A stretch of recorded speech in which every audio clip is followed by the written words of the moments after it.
السلام علیکم ناظرین، میں ہوں آپ کا میزبان ایم اے رضا۔ ناظرین، آج کی ویڈیو ہماری پاکستان میں ریئل اسٹیٹ کا جو کاروبار ہے، خصوصاً ہاؤسنگ سوسائٹیوں پر ہم بات کریں گے۔ جتنی تعداد میں ایک ایگریکلچر ملک کے اندر سوسائٹیاں بن گئیں، کیا اتنی تعداد میں بننا ضروری تھیں، یہ بھی پوچھیں گے عقیل صاحب سے۔ پھر کچھ اور سوالات ہیں، کچھ انکشافات بھی ہیں، کیا حکومت کو کوئی رائے بھی دیں گے۔ تو ہمارے ساتھ رہیے، چینل کو لازم سبسکرائب کیا کیجیے اور ویڈیو کو اینڈ تک دیکھا کریں، اور ساتھ میں لگا بیل آئیکن بھی دبایا کریں تاکہ کوئی بھی انفارمیٹیو ویڈیو آتی ہے تو اس کے نوٹیفیکیشن آپ کو ملتے رہیں۔ السلام علیکم سر۔ وعلیکم السلام شاہ صاحب۔ اچھا عقیل صاحب، یہ بتائیے کہ چونکہ ہم اسلام آباد میں بیٹھے ہیں تو یہاں جڑواں شہروں میں جس قدر سوسائٹیوں کی بھرمار ہے، اسلام آباد میں اور پنڈی میں، تو کیا اتنی سوسائٹیوں کی ضرورت تھی؟ یا اس میں تھوڑا سا میں اس سوال کو تھوڑا سا بڑھا دوں، کیا ایگریکلچر جو لینڈ تھی اس کو کوئی فرق نہیں پڑ رہا ہے ان سوسائٹیوں کی جو تعداد ہے بڑھنے سے؟ پاکستان کے اندر جو ایک سٹڈی ہے وہ یہ ہے کہ 2 سے 3 کروڑ گھر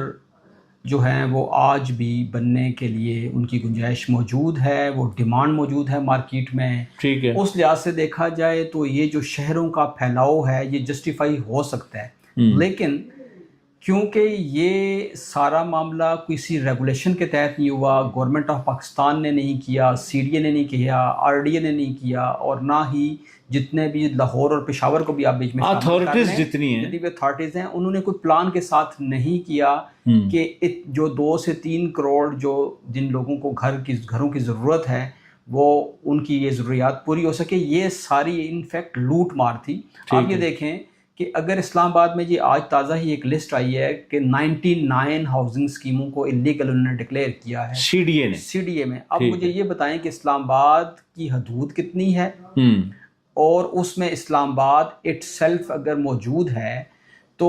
99 ہاؤسنگ سوسائٹیز کہاں پہ موجود ہوں گی؟ اس کا مطلب ہے وہ چھوٹی چھوٹی 10 کنال 20 کنال 50 کنال 100 کنال 200 کنال والی سوسائٹیز تھی جو اللیگلی جو ہے وہ پرفارم کر رہی تھی، اور ان کا مقصد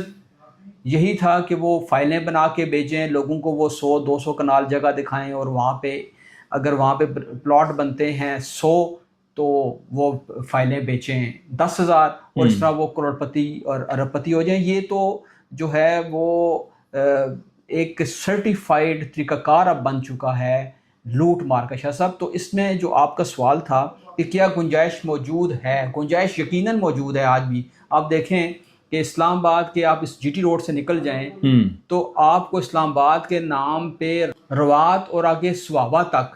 یعنی گجر خان سواوا، وہاں تک اسلام آباد کے نام پہ آپ کو رائٹ لیفٹ پہ ہاؤسنگ اسکیمیں نظر آئیں گی، چھوٹی چھوٹی، جن کے باہر باؤنڈری وال لگی ہوئی ہیں۔ آپ ادھر سے جی ٹی روڈ کی جگہ موٹر وے سے نکل جائیں، اگر آپ چکری تک چلے جائیں تو چکری کے لیفٹ سائڈ پہ اور رائٹ سائڈ پہ دونوں طرف آپ کو سوسائٹیز کے بورڈ نظر آئیں گے، لیکن وہاں پہ آبادی اگلے 20 سے 25 سال تک نہ ہونی ہے، نہ پہنچ سکتی ہے، جب تک ایک بڑی پلاننگ اس کے پیچھے نہ ہو، ایک بڑا دماغ اس کے پیچھے نہ ہو۔ کیوں کہ کسی بھی مطلب اتنے دور سوسائٹی لے جانے کا یا بنانے کا مقصد سوائے پیسے بٹورنے کی اور کچھ نہیں ہوتا۔ اگر آپ اتنے دور کسی بھی سوسائٹی کو لے کے جائیں گے تو اس کا مطلب ہے وہاں پہ لوگوں کا روزگار ہونا چاہیے، ایک بڑا شہر ان کے ساتھ لگنا چاہیے، وہاں پہ جو بنیادی ضرورت کی چیزیں ہیں وہ ملنی چاہیے۔ تو یہ کیسے پاسبل ہے شاہ صاحب؟ تو یہ سارا آپ سمجھ لیں کہ یہ لوٹ مار کا ایک بازار ہے جو گرم ہے، اور بدقسمتی سے اس پہ جو ہمارے آر ڈی اے ہے، سی ڈی اے، کیونکہ اسلام آباد میں بیٹھے ہیں، یہ لوگ بر وقت کام نہیں کرتے، اور ایک جو ہے وہ جو ایک ایگریکلچر ملک جیسے آپ نے نشاندہی بھی کی کہ جو ملک جہاں پہ ایک فوڈ سیکیورٹی والا ملک بھی یہ کہلاتا ہے، جہاں پہ فلڈ ہیں، جہاں پہ جو ہے وہ بڑی طویل عرصے تک خشکسالی بھی رہتی ہے، وقت پہ بارشیں نہیں ہوتی، تو ایسے میں آپ کی جو زرعی اور زرخیز زمین ہے وہ جہاں سے بلین آف ڈالرز کی فصلیں اگ سکتی ہیں، آپ کا جو را میٹیریل نکل سکتا ہے، لیکن وہاں پہ وہ صرف ایک بلیڈ پھیر کے بغیر این او سی سوسائٹیاں کھڑی کر دیتے ہیں اور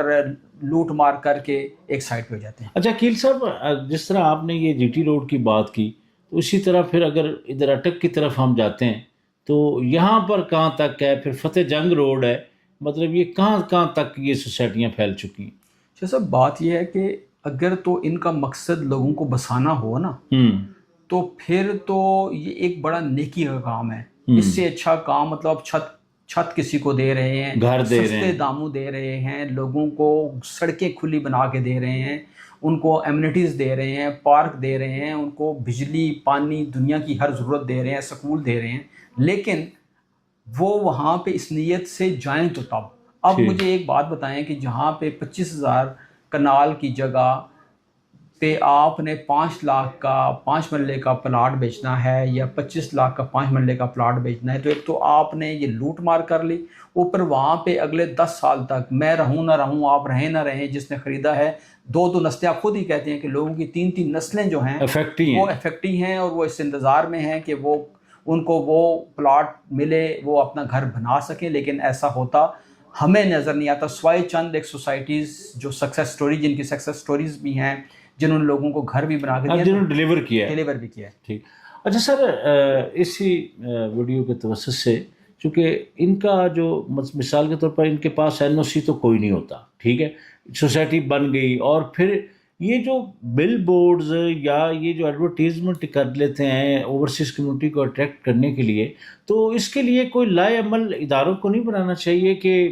جب تک یہ اپنے قانونی تقاضے پورے نہیں کرتے تو کس طرح یہ ایڈورٹیزمنٹ کر لیتے ہیں؟ سوشل میڈیا ہے یہ تو جو ہے, اگر آپ CDA کا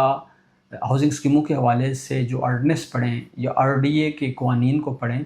تو کوئی بھی ہاؤسنگ اسکیم یا کوئی بھی کمرشل پروجیکٹ اس وقت تک ایڈورٹیزمنٹ نہیں کر سکتا, مارکیٹنگ نہیں کر سکتا, جب تک اس کا LOP انجینئرنگ ڈیزائن کمپلیٹ نہ ہو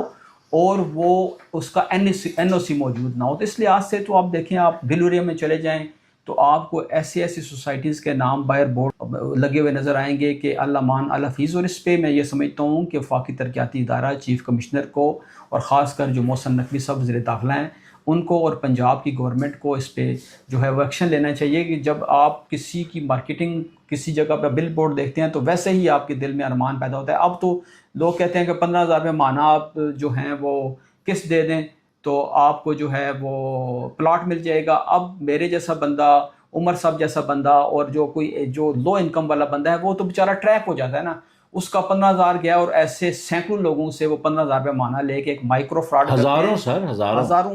وہ ایک مائکرو فراڈ کرتے ہیں, جس کے خلاف نہ آپ نیب میں جا سکتے ہیں, نہ FIA میں جا سکتے ہیں, نہ پولیس میں. 15,000 کی خاطر یا 50,000 کی خاطر نہ پولیس کوئی ایکشن لیتی ہے, نہ نیب کوئی ایکشن لیتی ہے. تو یہ مائکرو فراڈ بھی شہر میں ہو رہا ہے. اچھا, اس کے علاوہ شاہ صاحب ایک اور جو چیز آپ نے اس میں نشاندہی کی, تو اب فراڈ کے بھی 2 مختلف طریقے ہیں. آپ کو یہ تو پتہ ہے کہ ایک سوسائٹی کے خلاف نیب میں جو ہے وہ ابھی لوگ گرفتار ہوئے ہیں, اور اس کے حوالے سے بہت ساری چیزیں, بہت سارے انکشافات ہو رہے ہیں. اس کے ساتھ ساتھ اب مجھے ایک بات بتائیں, ایک طرف ایسی ہاؤسنگ اسکیم یہاں پہ موجود ہے جس میں 16 ارب کا فراڈ ہو گیا, 40,000 لوگ اس پہ جو ہے وہ متاثرین ہیں, اور وہ یہ کہا جا رہا ہے کہ بقول نیب کے کہ ان کی تعداد بھی بڑھ سکتی ہے اور یہ لوٹ مار کی رقم بھی بڑھ سکتی ہے. اور دوسری طرف اسی طرز پہ چلنے والی ایک اور سوسائٹی میں 8 سے 10,000 لوگوں کو جو ہے وہ بکرے کھلائے جا رہے ہیں, ان کو بلا کر ان کا شکریہ ادا کیا جا رہا ہے, اور ان کو میں یہ سمجھتا ہوں کہ ٹریپ کیا جا رہا ہے. اور وہ بھی 8-10,000 لوگ جب وہ بکرے کھا لیں گے, جب اچھی جو چیزیں کھا لیں گے, تو وہ یقیناً پھر ایک نئے جو ٹریپ میں وہ آ جائیں گے. میں یہ سمجھتا ہوں کہ ہماری اس ویڈیو کے ذریعے اداروں کو یہ نوٹس دینا چاہیے کہ ایسے لوگوں کے پاس 8,000 10,000 لوگوں کو کھانا کھلانے کے 1-2 کروڑ روپیہ کہاں سے آ گئے, اور ان کے پیچھے ان کا موٹیو کیا ہے. تو یہ بہت ضروری ہے شاہ صاحب اس پہ سوال بھی اٹھانا, اور اس پہ جو ہمارے ادارے ہیں, خاص کر FBI کو بھی ایکٹیو ہونا چاہیے.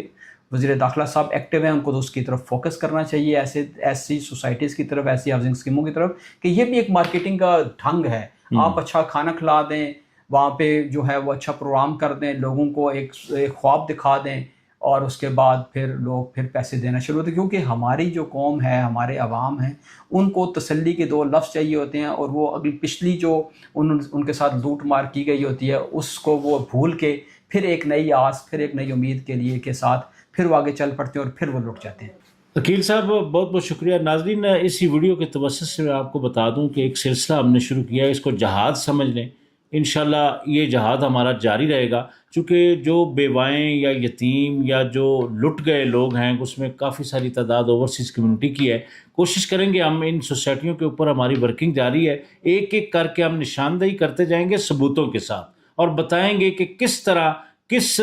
گڑھوں سے یہ اٹھ کے آج محلوں میں اور سارا کچھ کر لیا۔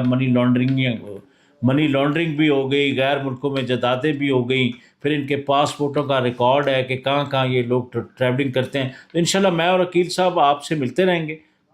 کسی نہ کسی سوسائٹی کو ود ایویڈنس آپ کے سامنے لائیں گے، چونکہ یہ ملک کے اندر بڑا ظلم ہے، لوگوں کے گھر بنانے کے خواب کو چکنا چور کیا جا رہا ہے۔ تو عقیل صاحب اور میرا یہ جہاد جاری رہے گا۔ اپنا بہت سارا خیال رکھیے گا۔ نئی ویڈیو تک کے لیے اپنے میزبان احمد رضا اور عقیل احمد ترین کو اجازت دیجیے۔ اللہ حافظ۔